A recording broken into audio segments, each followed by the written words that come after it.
Minister, 2 weeks ago, actually 16 days ago, the Prime Minister notified Canada that his government is taking the case very seriously.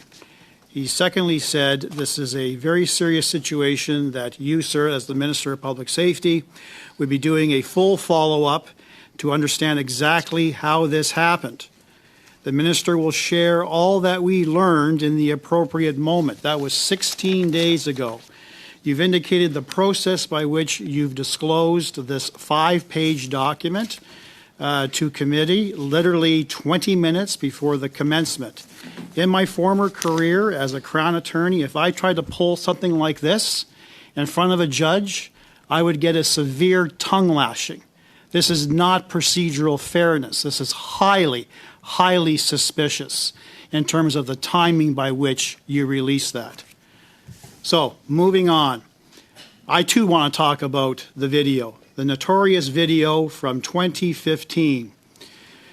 According to Global News, they easily obtained a copy of that. It appeared to match the one that resulted in the aggravated assault charge that the RCMP recently laid. It shows a prisoner wearing an orange jumpsuit and suspended from a pole in a desert. A man wearing a black robe and a cap bearing the ISIS logo then hacks at the prisoner's limbs with a sword, cutting off his hands, cutting off his feet. His face briefly visible, he appears to be a middle-aged man with a henna-tinted beard. It is unclear whether the victim was already dead when he was dismembered. The video, titled "Deterring Spies," was published in June 2015 by the media arm of the ISIS branch in western Iraq, according to an expert. Now, we know that Mr. El-Didi received his citizenship in September 2023. I'm looking at the chronology under security screening note. Application was referred to CSIS for security checks in November 2023. CSIS returned a favorable recommendation. What type of message does that send to Canadians regarding our national security agency with a video that was widely distributed some 8 years previous, was not flagged against any advanced biometrics? The man's face was clearly visible. Is CSIS not tracking these videos? What other terrorists are walking the streets here in Canada right now waiting to commit terrorist acts on innocent Canadians? Hear, hear. What the hell is going on? Hear, hear.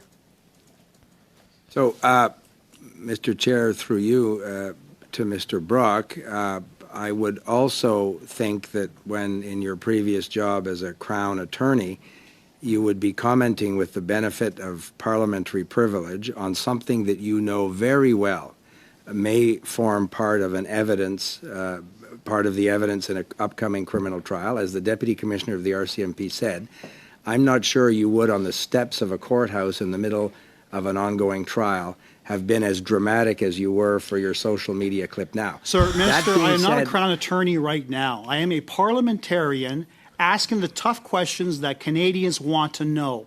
Why did our National Security Agency not flag this video 8 years prior and use the image of this terrorist, if not killer, who's dismembering limbs from the person in a pole? Why was that image not flagged against every other asylum claimant to ensure that there was adequate security checks being done? According to your note, CSIS cleared this individual, returning a favorable recommendation.